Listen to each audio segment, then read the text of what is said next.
Olunaku lumu ffe tulina muzzukulu waffe yali afumbirwa. Muzzukulu waffe oyo ng'afumbirwa mwana waffe azaalibwa muwala waffe. Naye muwala waffe oyo yagenda okuzaala omwana yamuzaala musajja musiraamu. Kakati omusiraamu oyo ayina bakitaabe. Bakitaabe abo bayina munnange bakulu bayina n'ebitiibwa mu muzikiti. Naye tuli bajjajja b'abaana.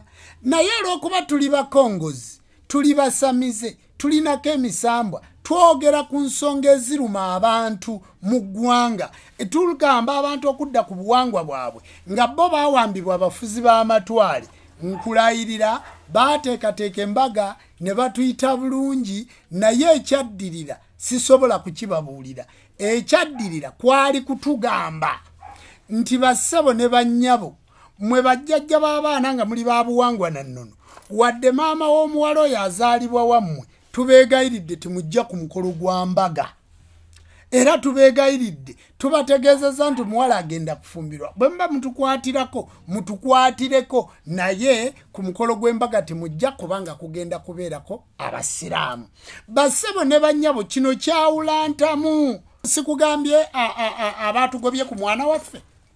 Sikugambye nti baatugoba ne batugamba nti banaye wadde muli bajjajja b'abaana mmwe temujja, tugenda kukyaza basiraamu. Kakati nammwe mbasaba omuntu yenna nga munnaddiini n'agenda mu ssabo nga naye munnaddiini n'agaana okuwuliriza n'asaba lubaale n'amala n'addayo n'amuvuma nga muyita sitaani, bassebo ne bannyabo nammwe mumwegobeeko. Nange bwe nteekateeka embaga abo naye obola okuba bo basirusiru, ffe situjja bagoba. Mujje gye tuli. Omuntu n'omulaba n'ayimira naga tyajjajja Jjumba nkumanyi bulungi oli jjajja wa mwana, naye bw'onojja ojja ku mukolo gwange ojja kukyankalanya abasiraamu.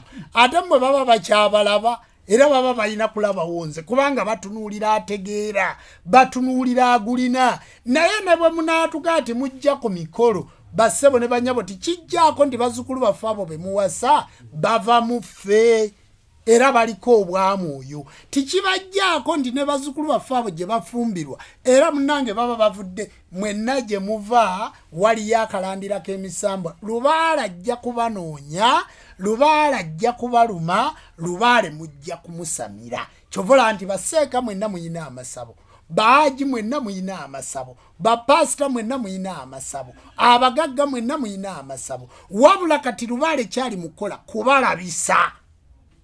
Kubalabisa abaana be muzadde ne bakenena endusu era n'ebintu bye mutegese bigenda kuggwaawo kubanga muganye okutegeera obuwangwa bwammwe. Ekisiibo ekyaffe kigenda kutandika ng'ennaku z'omwezi 3 omwezi ogwokutaano. Ffe tusiiba tulya byokye nga situlya mmere enfumbe, era mu kisiibo ekyo ekituliisa ebyokye kwe kukyusa ku mmere eri gye tubadde tulya. Era gwe omulwadde wa lusaazi awo ogenda okuwonera ng'olya byokye. Gwe abadde alwadde alusaazi ogenda kuwonera awo ng'olya bibala okutandika ng'ennaku z'omwezi 23 nga ennaku z'omwezi 3 mpaka ng'ennaku z'omwezi 23 ziri ennaku 20 z'ennaku 40 kubanga ebyokye ebyo tubirya ekiro n'emisana, situlyamu mmere ya ntamu.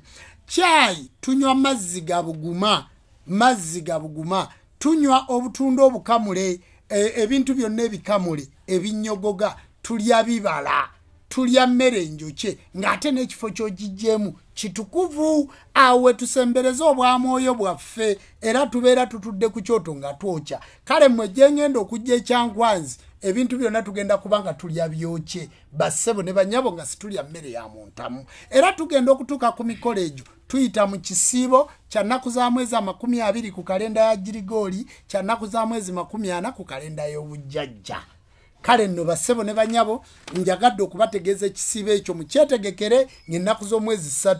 Omanye ebyokye bino birina obuzibu, tibikkusa ate oluusi biba bya bbeeyimu okusinga ku mmere enfumbe mu ntamu.